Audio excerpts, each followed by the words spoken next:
Appel au génie de la terre. Vous avez beau ne pas vous occuper de politique, la politique s'occupe de vous. Scientifiques, philosophes, artistes du monde entier, vous qui avez toujours été exploités et trahis par les pouvoirs politiques et économiques qui ont transformé vos inventions en armes meurtrières et vos œuvres en publicité pour leurs idéologies. Unissez-vous. Abandonnez ces États qui vous oppriment en vous obligeant à travailler sur des programmes qui ne vous intéressent pas. Unissez-vous pour fonder cet organisme qui commercialisera dans un premier temps le fruit de vos recherches, vos inventions et vos œuvres au profit de personnes d'autres que vous. Abandonnez ces États qui vous oppriment en vous obligeant à travailler sur des programmes qui ne vous intéressent pas. Unissez-vous pour fonder cet organisme qui commercialisera dans un premier temps le fruit de vos recherches, vos inventions et vos œuvres au profit de personnes d'autres que vous-même. Abandonnez ces structures qui vous guettent, vous espionnent et vous surveillent afin de transformer vos équations en armes destructrices et vos calculs en missiles apocalyptiques.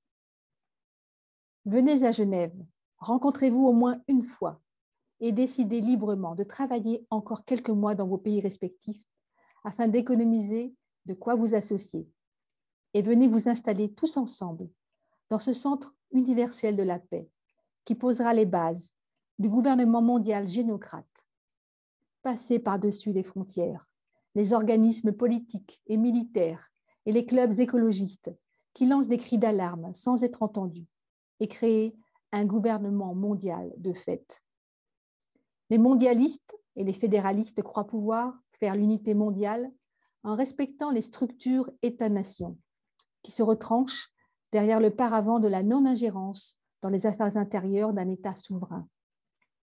Pour dissimuler les intérêts financiers qu'ont ceux qui les gouvernent à ne pas perdre ce qui les fait vivre, leur emploi de gouvernants. Ils n'y parviendront jamais, car ces hommes politiques n'abandonneront en aucun cas leur gagne-pain et leur gagne-honneur. Ils préféreraient, et cela s'est déjà produit, organiser des conflits pour faire croire qu'on a besoin d'eux de chaque côté de la frontière pour défendre la patrie et justifier ainsi aux yeux de la population, enfin ce qui en resterait, leur salaire. Il faut passer par-dessus leur tête. Est-on assez insensé pour croire que des gens qui vivent des structures actuelles vont collaborer à leur suppression? Ils ne sont pas très intelligents, les dirigeants actuels, mais pas complètement idiots quand il s'agit de leur porte-monnaie. Non, tout cela est sordide.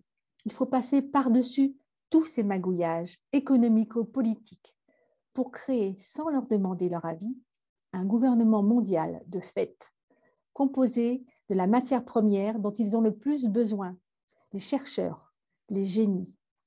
Il faut les vider de leur sang, ces États-nations meurtriers. Leur sang, c'est vous, les génies de la Terre. Prenez conscience de votre pouvoir et de votre puissance et évadez-vous solidairement pour vous retrouver ensemble et pour former un organisme qui s'occupera enfin des intérêts de l'humanité et non pas de ceux de quelques privilégiés qui en tiennent les gouvernent. Et vous, mes frères, les créateurs de l'art, les oubliés de la civilisation, vous les artistes, réveillez-vous, vous que l'on néglige parce que l'on vous considère comme des êtres pas rentables. Pas rentables? Comment allez-vous tolérer cela plus longtemps?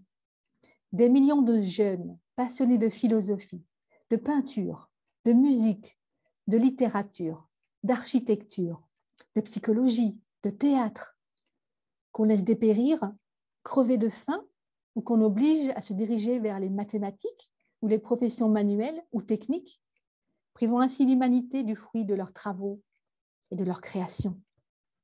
Combien de Mozart, de Van Gogh, de Prévert ou de Nietzsche sont morts au fond d'une mine ou après avoir passé leur vie derrière une chaîne de montage, au lieu de faire ce pour quoi ils étaient faits, créer. Mais cela n'était pas rentable.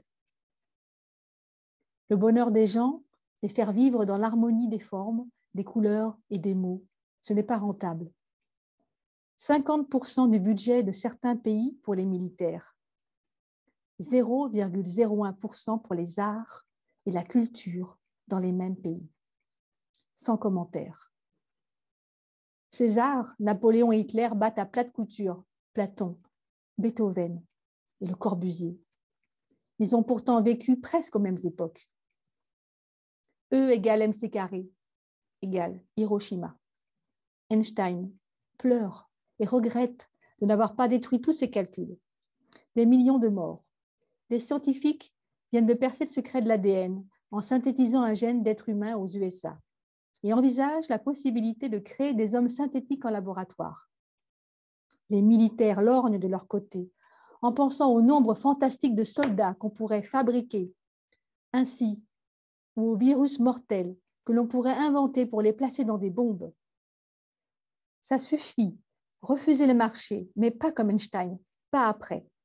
Arrêtez là vos calculs et détruisez tout, quitte à tout recommencer dans le centre de recherche du gouvernement mondial gynocratique, là où vous serez sûr qu'aucun militaire ne pourra pénétrer pour vous les prendre.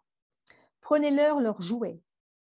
S'il n'y avait eu que des militaires, ils en seraient encore à se poignarder ou à s'envoyer des flèches. Mais il y a eu des scientifiques qui ont inventé la poudre. C'est magnifique un feu d'artifice.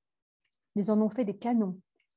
Vous avez inventé le moteur à explosion, ils en ont fait des chars de combat. Vous avez inventé des avions, ils en ont fait des bombardiers. Vous avez inventé des vaccins, ils en ont fait des bombes bactériologiques. Assez, ça suffit. Réveillez-vous et dites non. Ils sont là dans votre dos. Vous ne les voyez pas, mais ils feuillettent tous vos rapports. Ils ne sont pas assez intelligents pour inventer, mais ils savent accommoder à leur façon vos recettes. Vous leur découvrez la pierre philosophale et ils la mettent dans leur fronde. Ils vous donnent des postes, des salaires, des titres, une médaille, tout, pourvu que vous leur inventiez de nouveaux jouets. Allez les petits gars, comme dirait Bijard. Ils créent des organismes scientifiques d'État où ils vous entretiennent rien que pour ça.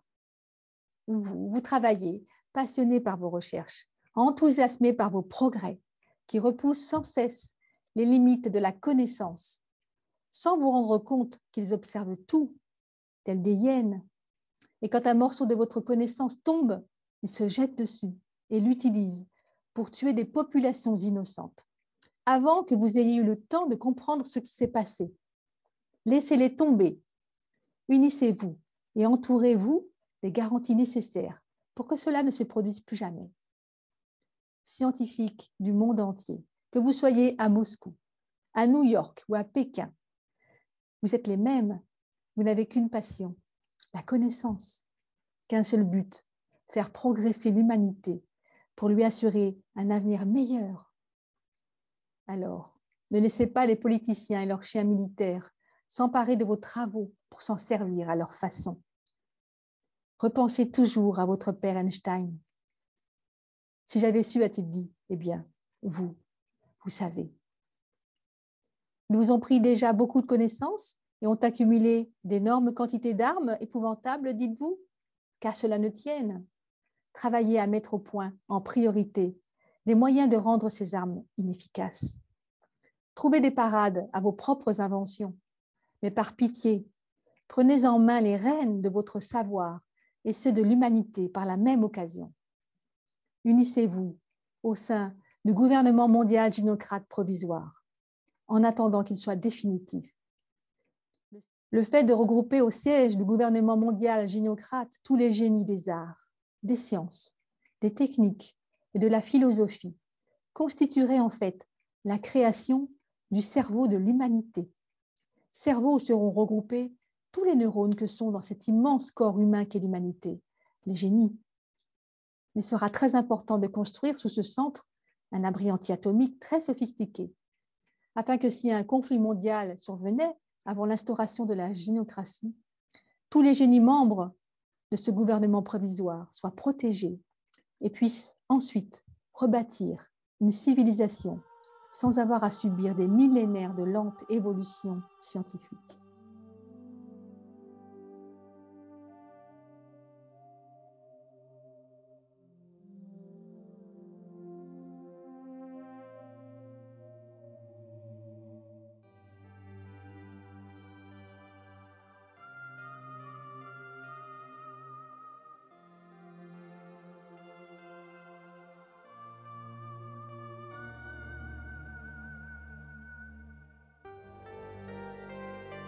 Où allons-nous?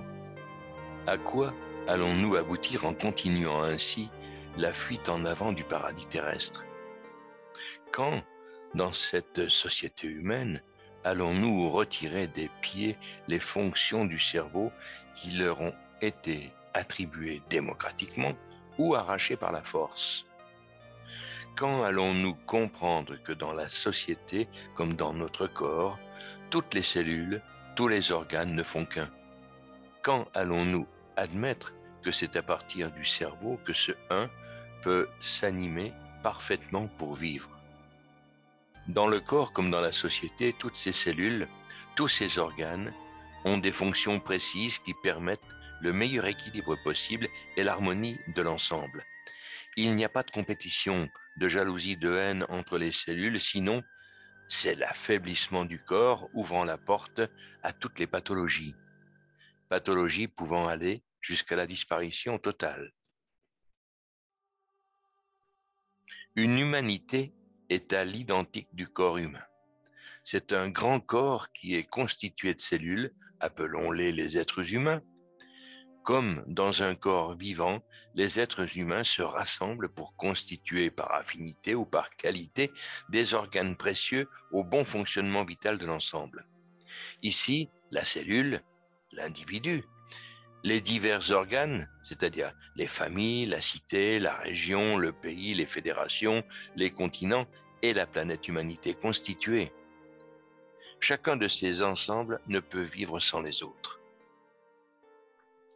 Les besoins, les envies, les demandes implicites et explicites sont véhiculées par des réseaux de communication divers, le système nerveux de l'humanité.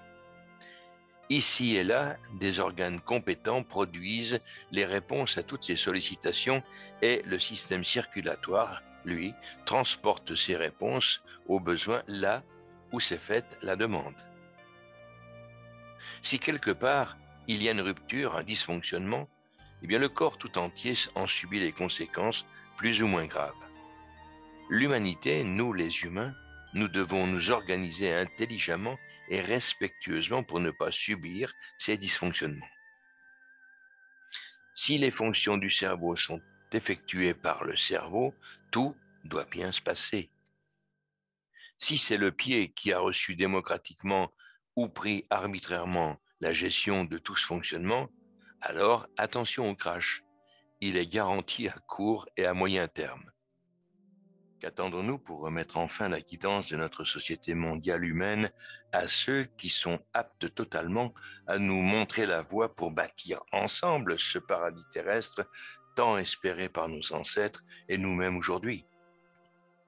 Nous possédons maintenant tous les atouts pour réaliser ce rêve. Levons-nous avec de l'amour réciproque, de l'intelligence bienfaitrice et debout les génies. Vous avez un magnifique chantier que beaucoup veulent vous confier. Et nous tous, nous les organes de ce corps humanité, écoutons les propositions que ce cerveau, les génies élus, génère. Et puis créons avec tout cela ce paradis terrestre.